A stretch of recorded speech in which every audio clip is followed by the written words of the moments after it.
नमस्कार दोस्तों, आखिरकार फाइनली खेसारी लाल यादव की मोस्ट अवेटेड फिल्म संघर्ष 2 रिलीज हो चुकी है आप सबके नज़दीकी सिनेमा हॉल में। जी हां दोस्तों, आप सबको बता दें कि बिहार में संघर्ष 2 को बहुत ज़्यादा स्क्रीन मिले हैं। इसी के साथ साथ जहां भी संघर्ष 2 रिलीज हुआ है वहां की ओपनिंग जो है वो धमाकेदार हुई है। जी हां, संघर्ष 2 सिनेमा हॉल में एकदम रनिंग सक्सेसफुली हो चुका है।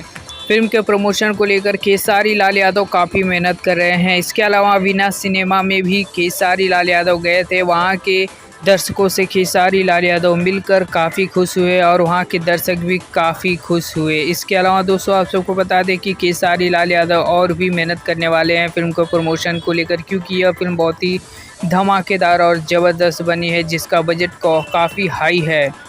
बम्पर ओपनिंग के साथ साथ दोस्तों फिल्म के टिकट भी बहुत सारे बिके हैं, क्योंकि सिनेमा हॉल में काफ़ी सारे भीड़ भी देखने को मिला, जिसके चलते सिनेमा हॉल की कमाई काफ़ी ज़्यादा बढ़ गई। इसके अलावा दोस्तों जो बंद सिनेमा थे वो भी आज भोजपुरी सिनेमा का संघर्ष 2 फिल्म लगा लिए हैं, ताकि वहां के लोगों को नज़दीकी सिनेमा हॉल में यह फिल्म देखने को मिले।